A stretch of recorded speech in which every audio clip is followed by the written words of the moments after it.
Good morning, students. I hope you all are doing well. Welcome back to the online class of computer. Today we will study chapter 5, Editing in MS Excel part 6.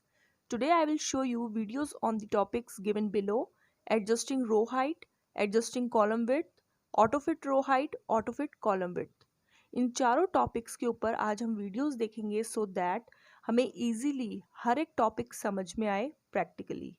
So let's start with the first topic, adjusting row height. If you want to adjust the height of a row, here is how you can do it. Select the row.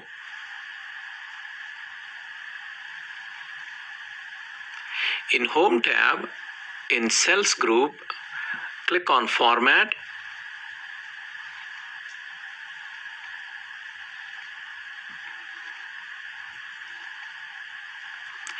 Click on Row Height. The row height window is displayed. Default height is 15 points. You can change to whatever height you want. For example, change it to 25. Click OK. You can see the row height is changed. If you want to change the height of a bunch of rows at the same time, select the rows and follow the same steps.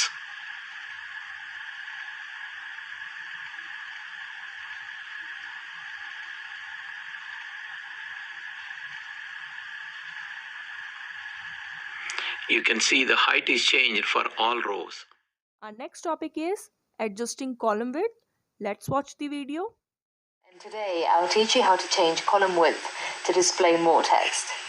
There are several easy ways to do this. The first way is by double-clicking the column border. This automatically modifies the column to fit the text it contains. A second way would be by dragging the column border. To do this, point to the border between two column headings and wait for the pointer to take the shape of a two-headed arrow.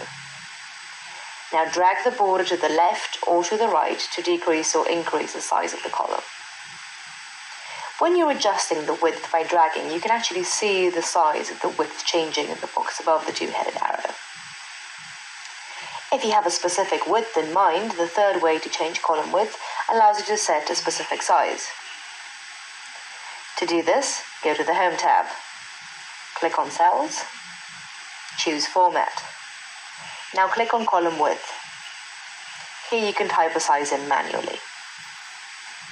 Click OK. Finally, Excel has a button to automatically adjust the column width to fit the text. If you go to the Home tab, you can click on Cells, select Format, and click Auto-Fit Column Width. If your text is long and you can't see all of it, you can also split it into several lines. Select the cell, go to the toolbar, and find a wrap text. Click Wrap Text and see the text wrapped into multiple lines. Did you like this video? Next topic is Autofit row height. Let's watch the video. Click on Excel, select a workbook to edit. Select the row or range of rows you want to auto-fit. Click on Home. Go to the Cells section, under the Home tab. Click on Format drop-down button. Click on Autofit Row Height. You have successfully auto-fitted range of rows in Excel. Our last topic is Autofit column width. Let's watch the video. What we're going to do in this video is learn how to use the AutoFit function in Excel 2010. If you look at this column here, column A, you'll see that it has 6 rows. Each row has text in it with varying lengths. Some of the text is overlapping into other columns, specifically rows 4, 5, and 6. Each of those rows overlaps into columns B, C, and D. So what we want to do is auto-fit that column A so that the row that has the longest or the most text in it will fit within the width of column A. So first thing you want to do is make sure you have your Home tab selected here. You also want to make sure you have column A actually highlighted, which we already had highlighted. And you want to come way over to the right in the cells section, select the format option, scroll down until you see auto fit column width, click that, and if you look at column A, the column has fitted itself around the row with the most content. Then that's it. I hope all the videos are clear to everyone. Thank you. Stay safe and stay healthy.